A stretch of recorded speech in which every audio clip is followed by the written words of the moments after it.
Zelensky rechazó, creo que todos ya vieron esa noticia esta semana, cualquier reconocimiento de Crimea como territorio ruso. Por supuesto, también esto lo sumó a otros territorios que Rusia acaba de conquistar en estos últimos meses, en estos últimos años. Resultado de estas declaraciones de Zelensky, bueno, Marco Rubio y Steve Witkoff, el secretario de Estado de Estados Unidos y el negociador, yo diría el negociador de Trump, el negociador, punto. Porque es más amplio, porque empezó siendo negociación de Medio Oriente, después se ocupó de Ucrania y la cosa fue creciendo y se nota que realmente el hombre de confianza es Witkoff. Se fueron, abandonaron las conversaciones con Zelensky, porque en definitiva empiezan a considerar que, bueno, que esto no tiene solución, no hay ninguna posibilidad, porque Zelensky no quiere ceder absolutamente nada. Y de alguna manera los europeos empezaron a verse en un gran problema por esta historia, ¿no? Zelensky en realidad lo que hizo fue exponer su poca voluntad, su falta de interés para negociar. Lo contrario de lo que hizo Putin. Putin básicamente le dijo a Trump que sí, que bueno, que podían negociar, que podía ceder algunas cosas, que amagó a negociar. En realidad, Putin finalmente no cedió nada. Simplemente, ¿qué hizo? No dejó expuesto a Trump, no buscó enfrentarlo a Trump. Buscó darle, como venimos diciendo en los últimos días, venimos repitiendo esto desde hace un tiempo ya, buscó darle una salida elegante a Trump, que era lo que Trump estaba buscando. Zelensky hizo exactamente lo contrario. Zelensky jugó a la fuerza. Bueno, esto es así y yo no me voy a retirar y acá ningún ucraniano se retira, ningún ucraniano negocia, no vamos a ceder nada, no hay paz, vamos a tomar Rusia, vamos a tomar el mundo. El resultado es que Trump se fue cansando de esta historia porque, no porque es una cuestión personal, yo creo que en general tenemos que entender que las decisiones a este nivel político se toman en base a intereses concretos, profundos, reales, ¿no? A veces pasa que esas decisiones pueden ser teñidas por algunas personalidades un poco particulares que tienen algunos líderes políticos, ¿no? En el caso de Putin, es alguien absolutamente cerebral. Es alguien que piensa y evalúa cada paso. Y eso creo que es el gran tema que tiene, es la gran ventaja con la que hoy cuenta Rusia. Putin sabe cuándo mostrar los colmillos y cuándo extender la mano, cuándo sonreír y cuándo usar esa mirada de hielo que suele caracterizarlo también, ¿no? Y ese juego de tires y aflojes, ese juego de apretar para negociar, pero hacerlo también con cortesía, es lo que es un activo valioso en estas discusiones. Porque, como se habían dado las circunstancias, la otra opción es la guerra. Y es una guerra que va a significar la destrucción de tanto de Estados Unidos como de Rusia, como de Europa y como muchos otros países más. Buena parte del mundo desaparecería si esto se va de manos.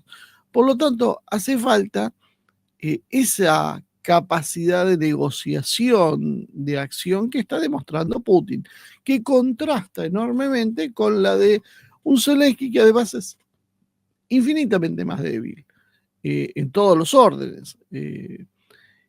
Esa debilidad de Zelensky se trata de compensar con la fuerza, con la exageración, podríamos decir. Bueno, y ese resultado es el que está irritando enormemente a Estados Unidos, porque ya no sabe cómo decirle a Trump, no tenés ninguna chance, no tenés ninguna posibilidad. Todo se ha volcado en contra de Ucrania, porque era una locura desde el inicio. Rusia nunca podía ser afectada por una guerra de Ucrania, y aún con la OTAN detrás. Pero claro, la propaganda marcaba otras cosas. La propaganda nos decía que los rusos eran incompetentes. ¿Se acuerdan los especialistas militares, personajes como este Yago Rodríguez, ¿no? Que de cosas militares, que nos decía que tenían combustible, alimentos, municiones para 3 días, ¿no? Y vienen pronosticando la caída de Rusia porque es un ejército incompetente, corrupto, mal entrenado, con armas obsoletas, lo vienen diciendo desde el 2022.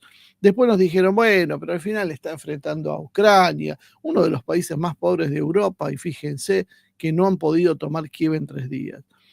Rusia estaba enfrentando en realidad a la OTAN, no a Ucrania, y era el ejército más fuerte de Europa, sin lugar a dudas, el ejército ucraniano, por todos los apoyos que había recibido.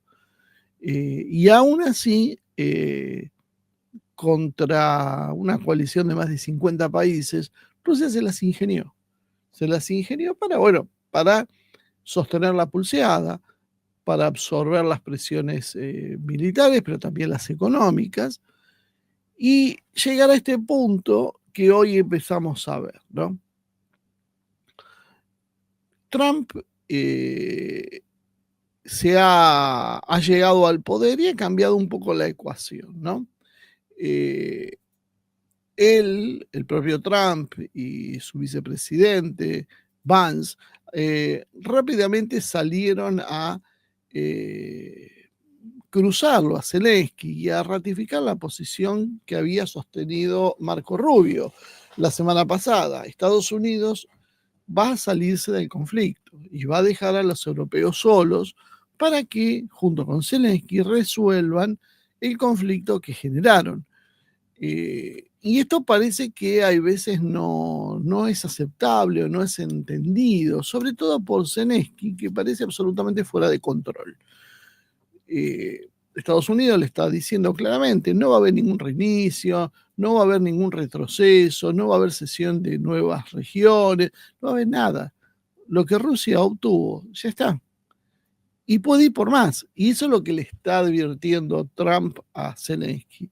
Tenés un país entero para perder. Y lo vas a perder si seguís insistiendo con tu posición. Es un tema cerrado, ya no hay más negociaciones para hacer. Ya nos pusimos de acuerdo con Putin, Putin manifestó su buena voluntad cediéndote algunas cosas. ¿Qué es lo que cede Putin en realidad en esta negociación? Cede Ucrania. Y eso es lo que le dice Trump a Zelensky. No es cierto que Putin no haya cedido nada. Lo que Putin está haciendo es ceder la posibilidad de conquistar toda Ucrania, porque la tiene al alcance de la mano. Que en realidad no sabemos si Putin lo ha cedido o no. Putin está haciendo lo que es inteligente, que es agarrar y decir, yo estoy dispuesto a negociar con que me garanticen determinadas cuestiones de seguridad. Y va a ir presionando hasta poder conseguir instalar un gobierno en Kiev que sea neutral y probablemente hasta prorruso a esta altura del partido.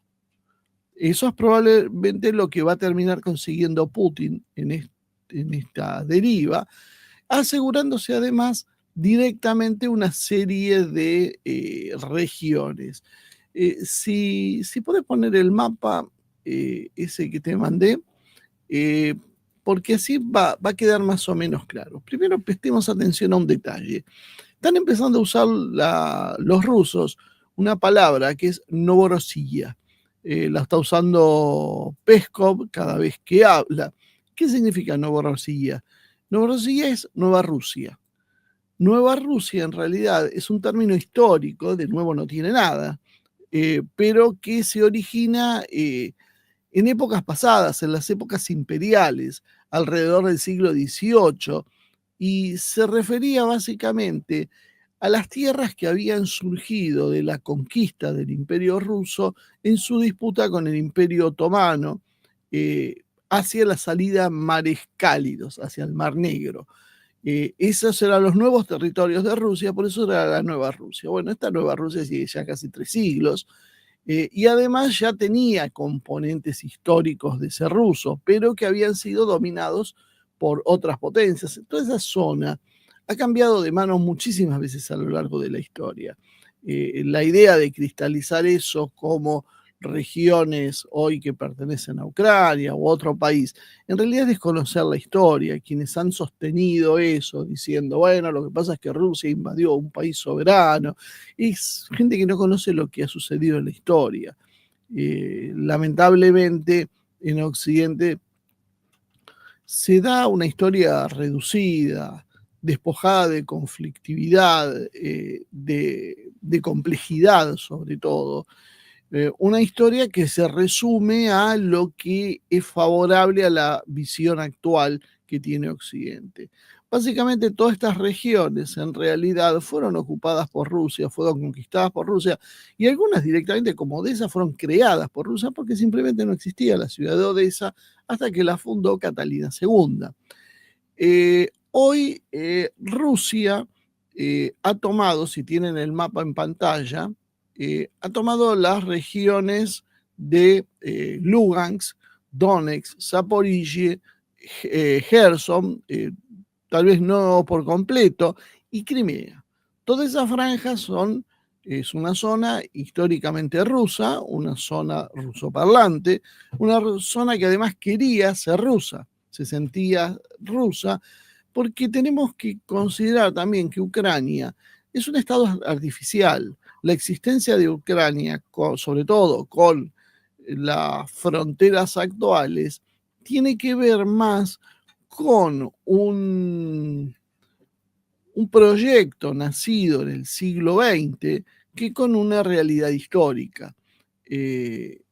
Todas esas provincias, esos oblasts que ven en Ucrania, tienen distintos orígenes. Algunos son polacos, otros responden más a Rumania, algunos los reclama Hungría, otros los reclamaba los propios turcos.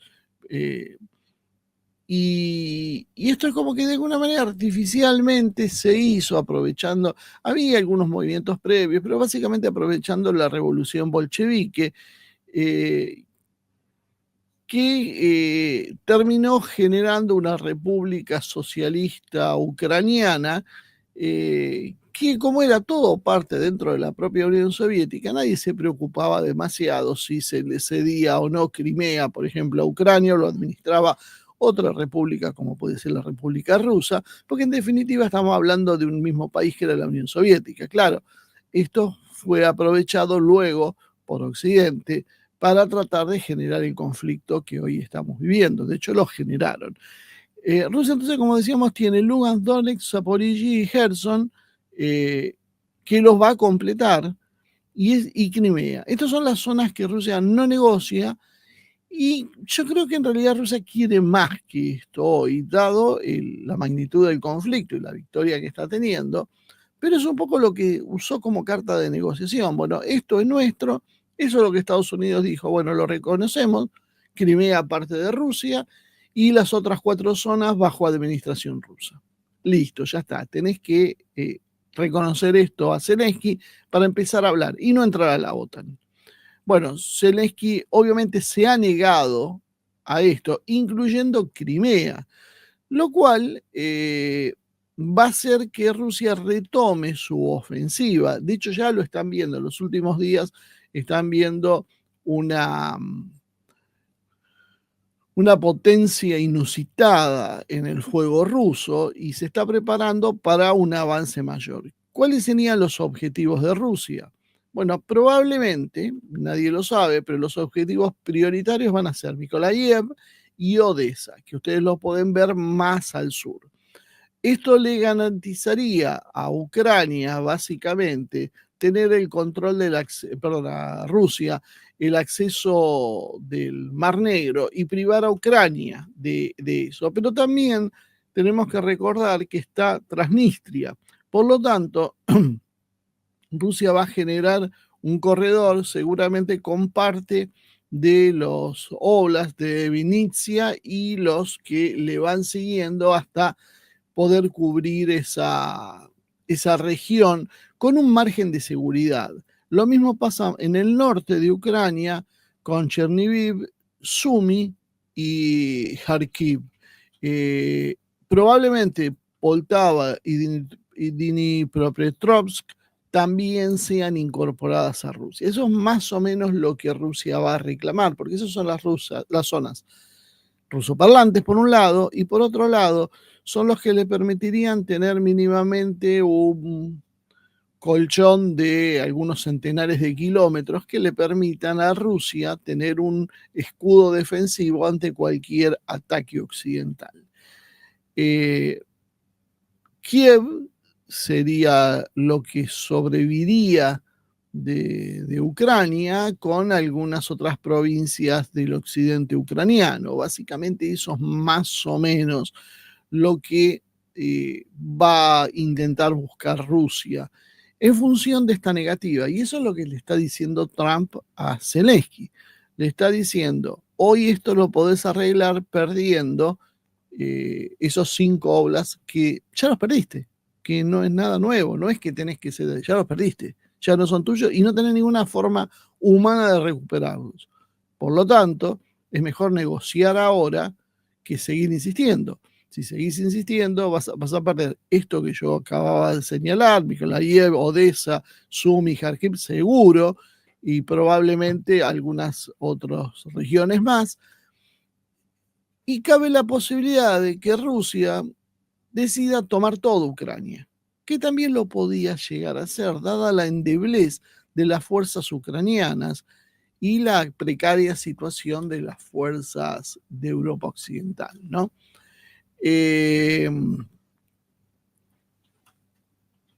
Básicamente, eso es lo que busca Putin, pero si Putin lo diría, lo plantearía y lo pondría en una situación precaria a Trump, que debería responder de alguna manera, se lo vería como derrotado.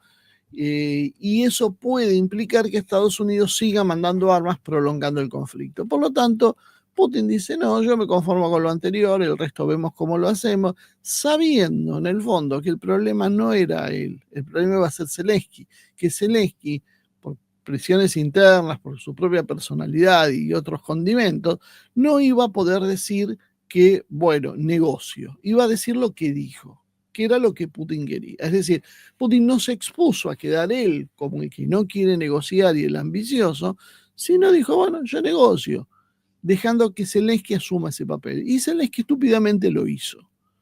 Por lo tanto, Zelensky quedó en una posición de absoluta debilidad ante Estados Unidos. Y en realidad Estados Unidos es quien tiene la llave del conflicto. Porque si Estados Unidos se retira, el conflicto tiene unas perspectivas muy diferentes si Estados Unidos sigue. Rusia probablemente va a conseguir la victoria con o sin Estados Unidos, porque de hecho lo estaba haciendo.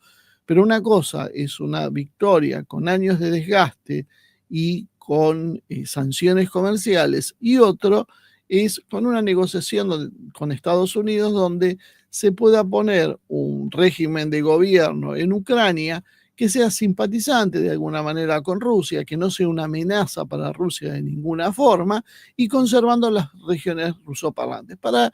Eso sería la menor victoria para Putin, pero suficiente para sus objetivos y poder entonces concentrar sus presiones en el resto, en Polonia y sobre todo en los países bálticos que están presionando sobre las fronteras rusas, o sea, ir resolviendo los conflictos de a uno. Ese es lo más lógico que podía seguir Putin.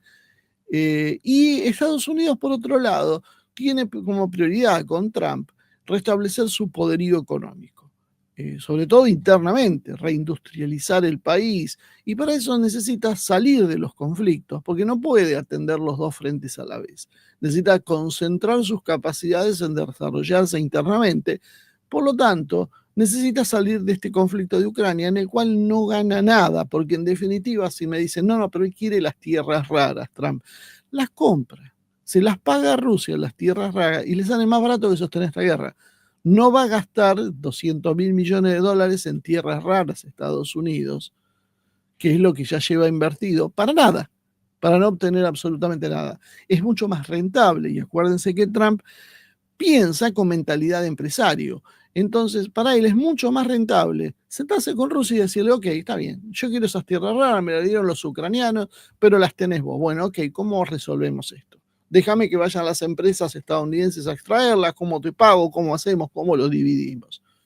¿Viste? Eso es lo que va a negociar, lo que quiere negociar Trump. Por eso Trump también quiere que de una buena vez Ucrania le firme ese acuerdo. Porque para negociarle a Putin en mejores condiciones necesita el acuerdo. Decir, bueno, pero me la cedió Ucrania. Entonces ya no es tan limpio para Putin como decir, bueno, estas tierras no tienen nada que ver con Estados Unidos, son absolutamente mías, si las querés las negociamos. El precio va a ser diferente. Y eso es lo que está intentando Trump, pero por ahora no lo ha conseguido. Y aún consiguiéndolo, el pragmatismo va a imperar en el sentido de que es, como decía, más económico negociar con Rusia por esas tierras que Rusia se las puede ceder sin demasiados problemas y no tener que recurrir a una guerra interminable con resultados además dudosos, porque aún con una guerra interminable donde Estados Unidos tenga que invertir otros cientos de miles de millones de dólares, ni siquiera tiene ninguna garantía de que eso en algún momento lo pueda recuperar. Por lo tanto, la salida más fácil, más lógica para Trump es esa negociación. Esas son las prioridades que tiene Estados Unidos. Y por eso les está diciendo también a los europeos, bueno, miren, esto acá se termina. Realmente nosotros tenemos que hacer un acuerdo, tenemos que salir de esta situación y ustedes armaron este conflicto. Eso no tampoco es tan cierto, se armó con la participación de Estados Unidos. Pero cuando Trump se refiere a ustedes, se refiere a un sector político, que es el globalista, que también estaba en Estados Unidos, pero en Estados Unidos ahora está él y los globalistas se refugian en Europa. Entonces le está diciendo a los globalistas, que hoy son los europeos, miren, ustedes armaron este conflicto, es un problema de ustedes, yo me voy, se retira a Estados Unidos va a negociar inclusive con Rusia lo que tiene que ver con las sanciones.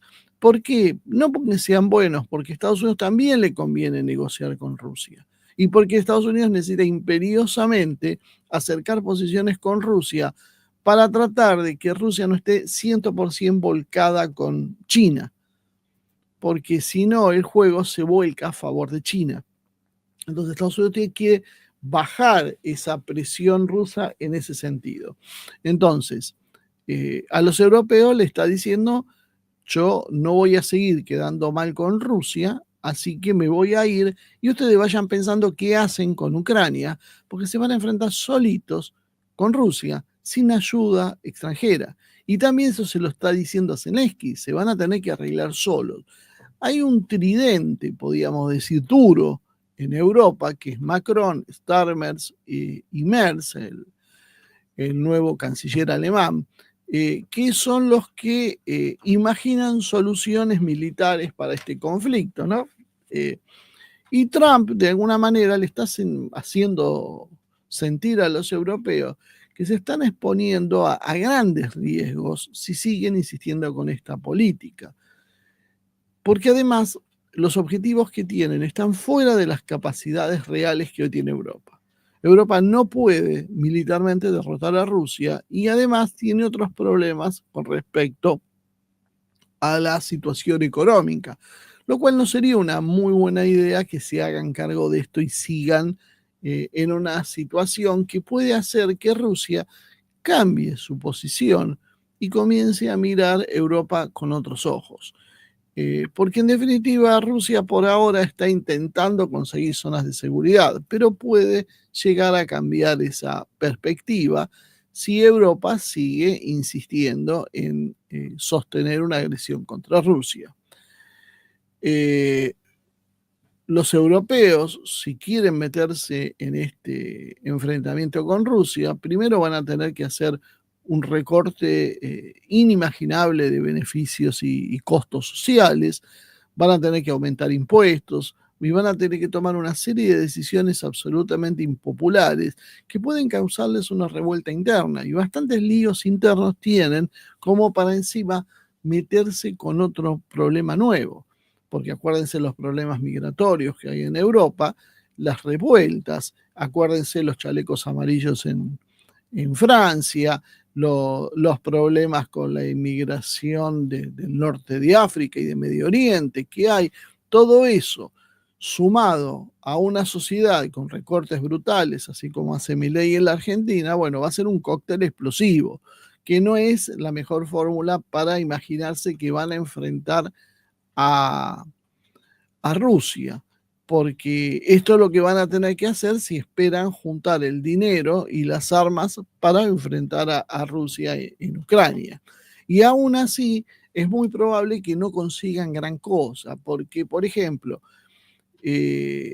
un hecho clave es lo que es Starlink y el sistema de la constelación de satélites militares que tiene Estados Unidos, que básicamente eso es lo que le da la capacidad de cohesión y de acción a las Fuerzas Armadas ucranianas y a la propia OTAN. Sin esa información, no se van a encontrar con Fuerzas Armadas ciegas, sordas, indefensas, sin capacidad de coordinación. Y esto no lo pueden suplir ni franceses, ni británicos, ni polacos, ni escandinavos. No tienen capacidades para eso. El sistema industrial militar europeo está totalmente destruido porque no solo por las bajas inversiones, sino por las decisiones de buscar y sostenerse con compras en los Estados Unidos, lo cual hizo que hoy sean absolutamente dependientes de alguien que ya no los quiere más. Entonces, ¿esto está haciendo? Esto está generando resistencia dentro de la propia Europa. Si bien Francia y el Reino Unido cuentan con Polonia, con los países bálticos y alguno más que los apoye en su aventura militar, también del otro lado ya Hungría no está sola.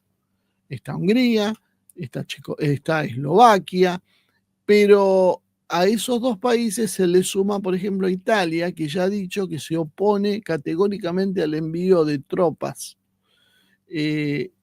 Y está a un paso de decir, y tampoco vamos a mandar armas y dinero. Básicamente esto empieza a extenderse por Europa, empiezan las dudas. Entonces ya Europa encima ni siquiera está unida para enfrentar a Rusia sin el apoyo de Estados Unidos. Es el peor de los mundos. Más problemas por Europa, sí, siguen con el problema del gas.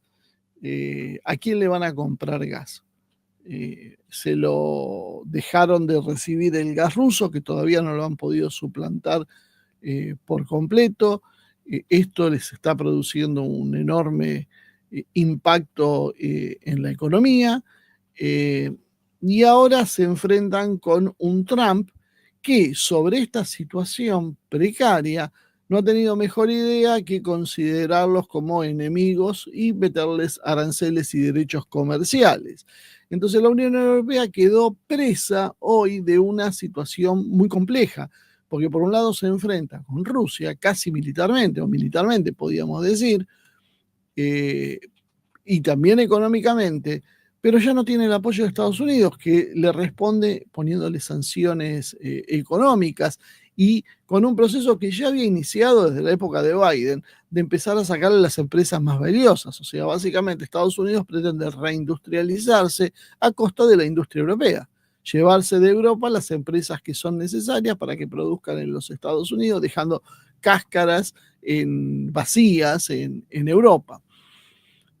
Toda esta situación en realidad entonces termina por generar también un modelo global que empieza a dirigirse y que tiene que ver con esta nueva amistad entre Moscú y Washington, a la cual Europa se opone. Washington está considerando empezar a levantar sanciones, reincorporar a Rusia en el SWIFT, porque en definitiva es eso o perder el control de la situación. Es preferible, siempre fue preferible tenerlo dentro del redil a Rusia que enfrentarlo como hicieron, porque el error de eso significó que empujaban a Rusia a los brazos de China, que en definitiva es el enemigo estratégico por el volumen que significa China. Entonces, y otra cuestión que está pendiente es el desbloqueo de los fondos soberanos rusos. O sea, las inversiones rusas, que Europa se quedó, porque básicamente, si bien esta idea salió de Washington, la mayoría del dinero está en Europa, más de 200.000 millones de dólares están retenidos por Europa. Y los rusos no están nada contentos con esta situación. Sacarle un centavo a los rusos no es tarea fácil. Y hoy los rusos se están planteando que, bueno, quieren esa plata que se la ha usado para combatirlos en Ucrania, para sostener las posiciones de Ucrania. Y los rusos aparte no solo van a reclamar que les devuelva el dinero, van a reclamar también los intereses que eso significó. O sea que va a haber que poner plata encima. Y además el tiempo apremia, porque la situación se está acelerando. Entonces, es el peor de los mundos para Europa. No saben realmente cómo resolver esta situación si siguen insistiendo con su posición del globalismo financiero, que es el único que intenta ganar, porque en realidad no tienen patria a la cual responder. Y ni olvidar que inclusive tienen ciertas tensiones con China. Tampoco es que con China hay rosas. Y que China aprovechará esta situación para sacarle más y más concesiones, que es lo que ya ha empezado a deslizarse.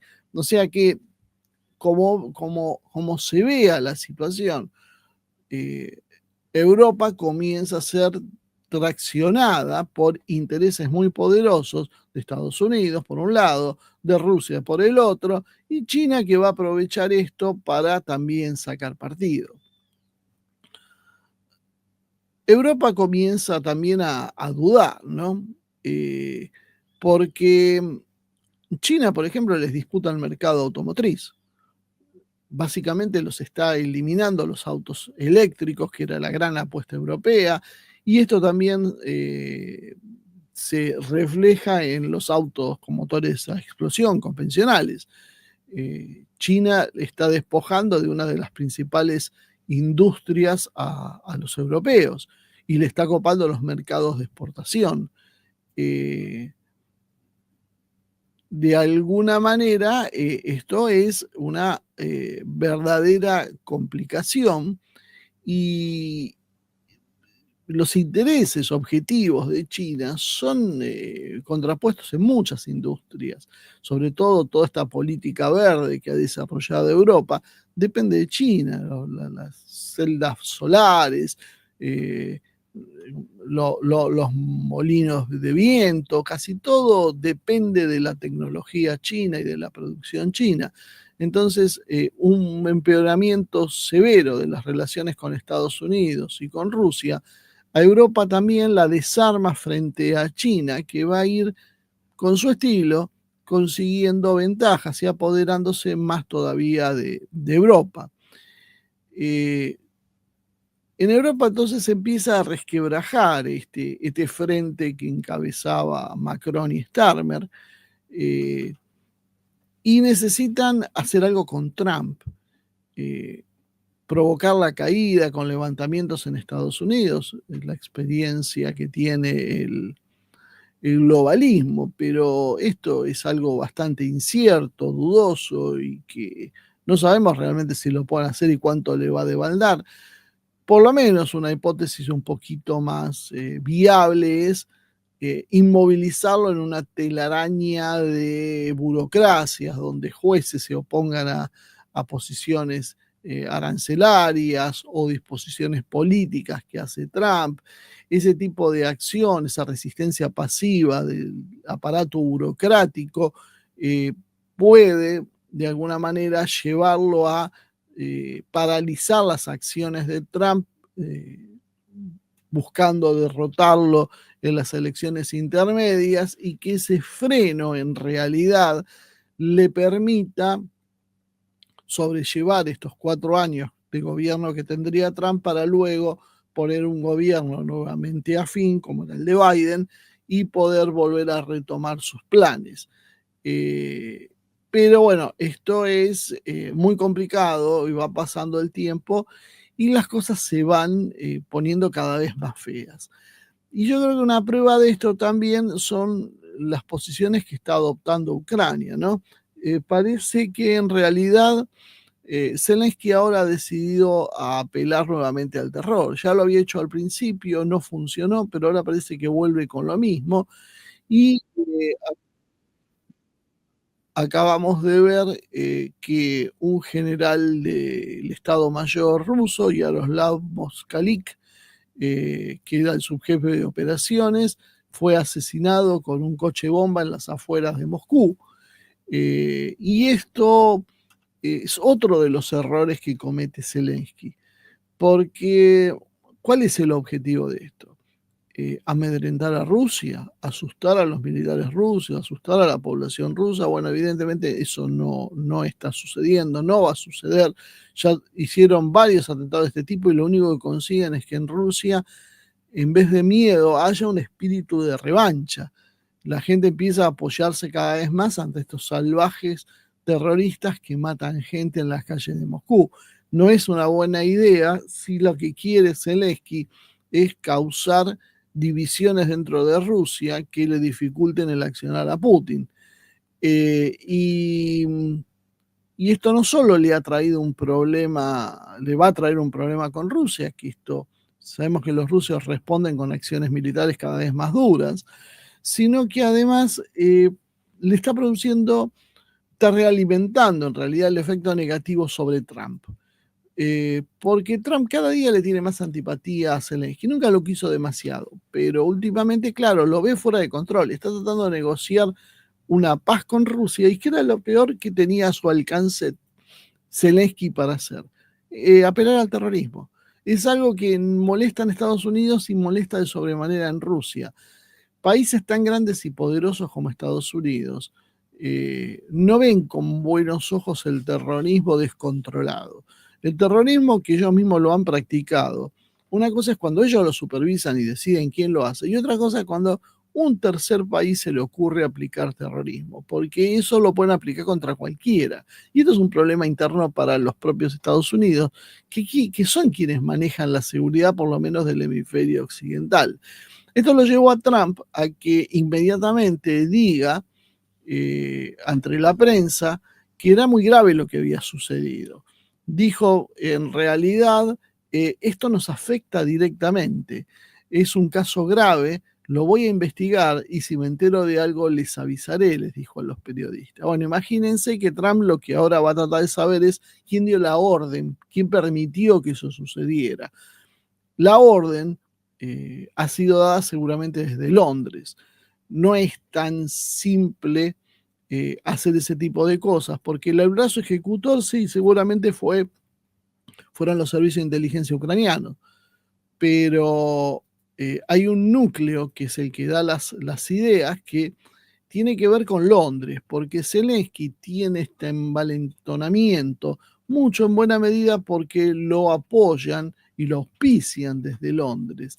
De hecho, lo hemos visto a Zelensky de alguna manera recalcular y tratar de enfriar las relaciones con Trump para evitar que se desborden, como le había sucedido en la reunión con Trump, pero luego aparecen los británicos hablándole al oído y Zelensky vuelve a endurecer su posición. Bueno, ese es el problema y seguramente es un poco la advertencia de Trump. Voy a investigar de dónde viene esto, quiénes son los que me están saboteando el proceso de paz.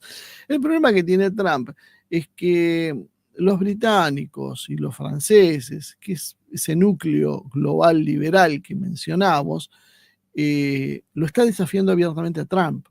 Esta gente no le tiene miedo, no piensa subordinarse a las órdenes de Trump, por más que sea el presidente de Estados Unidos, y lo piensa combatir.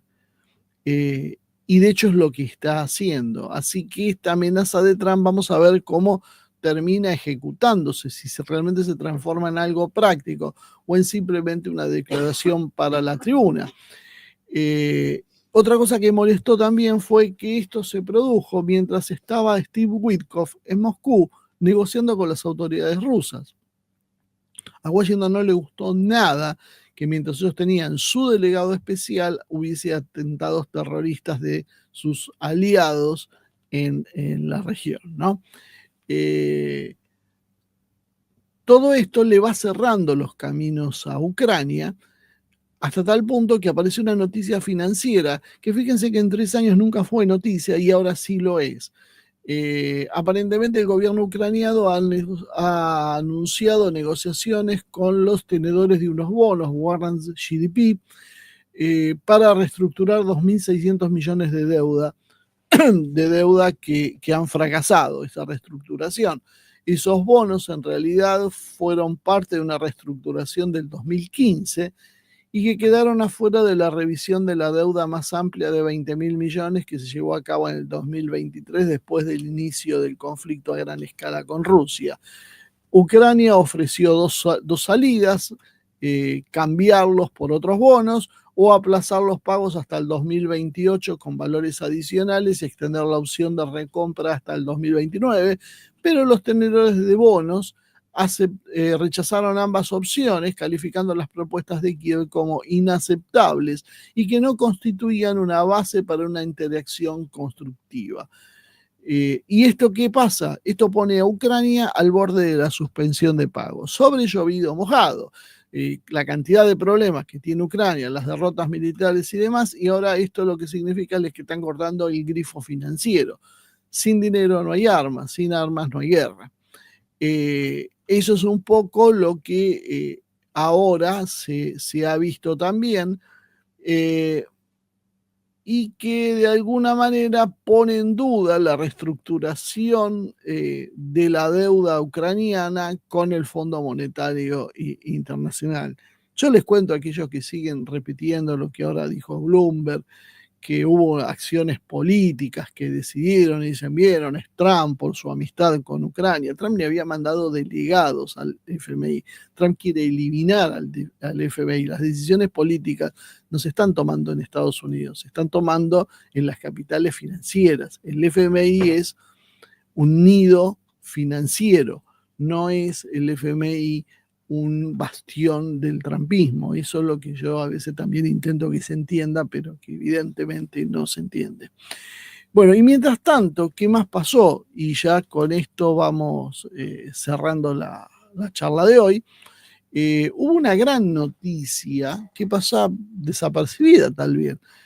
Apareció Putin y anunció que la región de Kursk, la región rusa que había sido invadida hace unos meses atrás, si no recuerdo mal, en agosto del año pasado, por los ucranianos, finalmente fue recuperada por Rusia. Los ucranianos han sido expulsados, los últimos que quedaban en la región.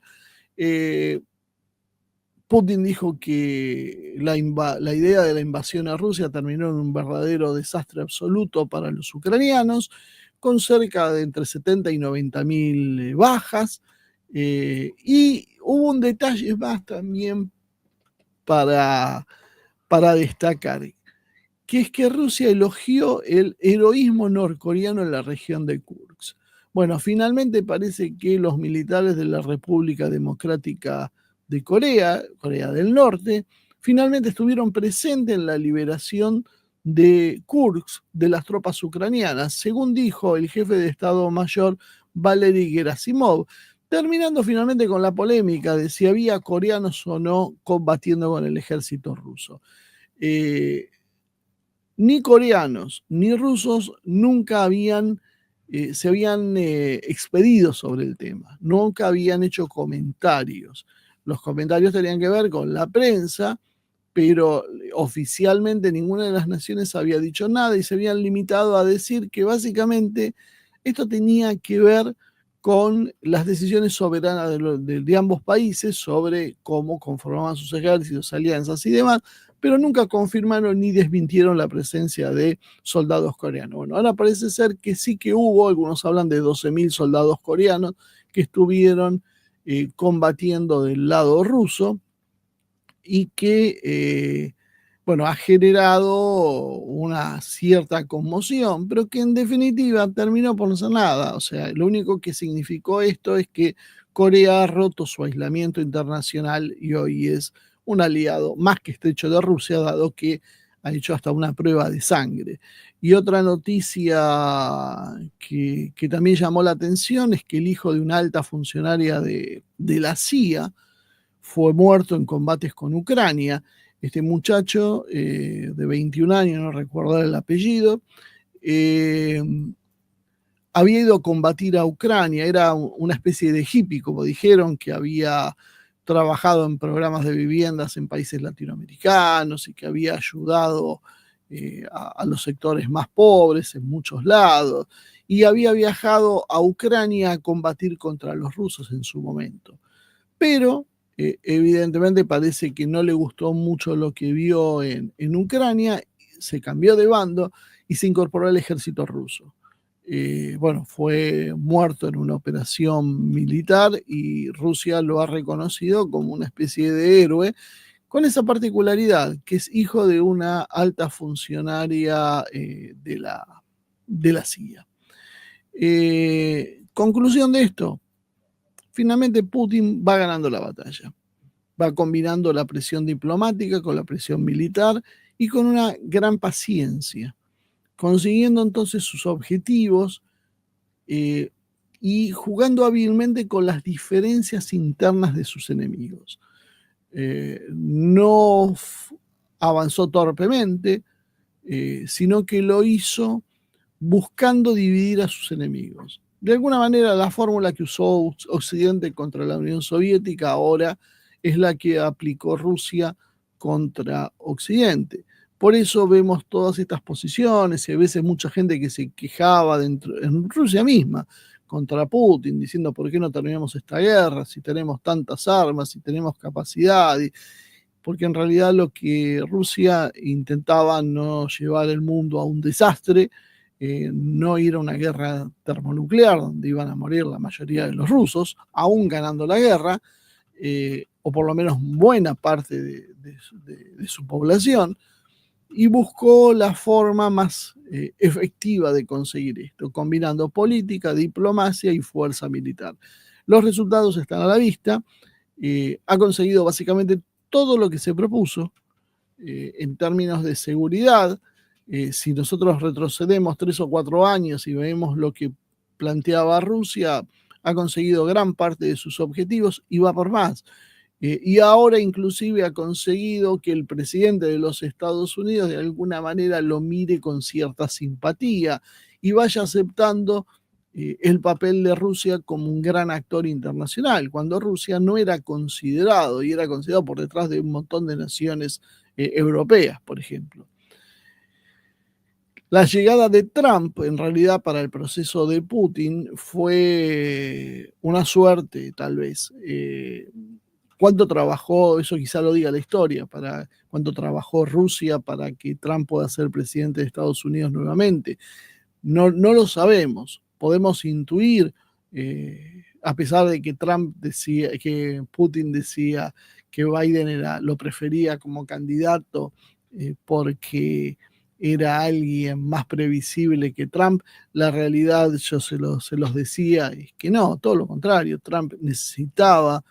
Putin necesitaba a Trump, porque Trump desorganizaba a su enemigo, lo fracturaba, lo dividía, y venía con un proyecto que no era el enfrentamiento directo con Rusia.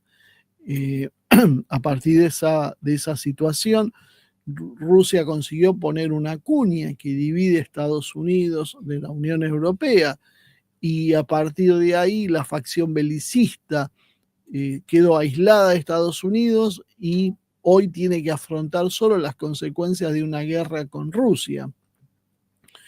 Si no hubiese sucedido esto, si Kamala Harris hubiese sido la presidenta, una mujer y negra, como decían muchos, probablemente nos estaríamos hoy enfrentando a un escenario nuclear, porque Estados Unidos iba a seguir apostando, Rusia seguía avanzando en Ucrania, el choque directo se iba a dar en cualquier momento, y como vemos aparte, Rusia tiene muchísimas más armas que las que ha mostrado. Lo que ha mostrado y ha usado en Ucrania termina siempre por mostrar que las posiciones más vanguardistas se siguen repitiendo con armas novedosas que se estrenan y que de alguna manera no tienen respuestas por Occidente. Así que bueno, en definitiva, creo que Putin tuvo un golpe de suerte tal vez, o tal vez lo generó él, como todavía estamos discutiendo quién era Gorbachev. Bueno, Trump de alguna manera es el actor que divide a Occidente y que a Putin le facilita la vida. A Rusia le permite ahora ser uno de los actores mundiales y solo nos queda por ver, bueno, cómo se va a insertar China en este esquema, porque China habla poco, tiene un perfil bajo, pero China es el gran actor económico, industrial del mundo, el gran inversor del mundo. No va a haber un mundo estable si por supuesto China no es parte de ese mundo. Es la mayor potencia que hoy queda en pie, inclusive ya está superando a los Estados Unidos. Tanto militarmente, diríamos, pero sobre todo comercialmente, productivamente, industrialmente, tecnológicamente. Así que bueno, lo que vamos a ver probablemente en los próximos meses va a ser tensiones comerciales y ciertas presiones de Estados Unidos y China, cada uno haciendo su juego, para posicionarse de la mejor manera para esta nueva negociación tripartita, entre Nuevo y Alta, esta vez entre Rusia, China y Estados Unidos, que van a dividir el mundo sí en zonas de influencias, pero que probablemente esto permita la aparición de otros actores como la India, como Indonesia y el sudeste asiático, como un Medio Oriente probablemente unificado. Estamos empezando a ver un avance en las conversaciones entre árabes y persas y entre suníes y chiíes, y algo que después de siglos parece que se puede dar, es una cierta confluencia entre los países islámicos, transformando entonces al Islam como otro gran actor internacional. Y bueno, y lo de siempre, Iberoamérica depende de sí misma, puede sentarse en esa mesa y ser uno de los actores, o puede ser desmembrada y repartida entre los que sí se queden en pie. Va a depender un poco de lo que hagan sus pueblos y sus lamentables dirigencias.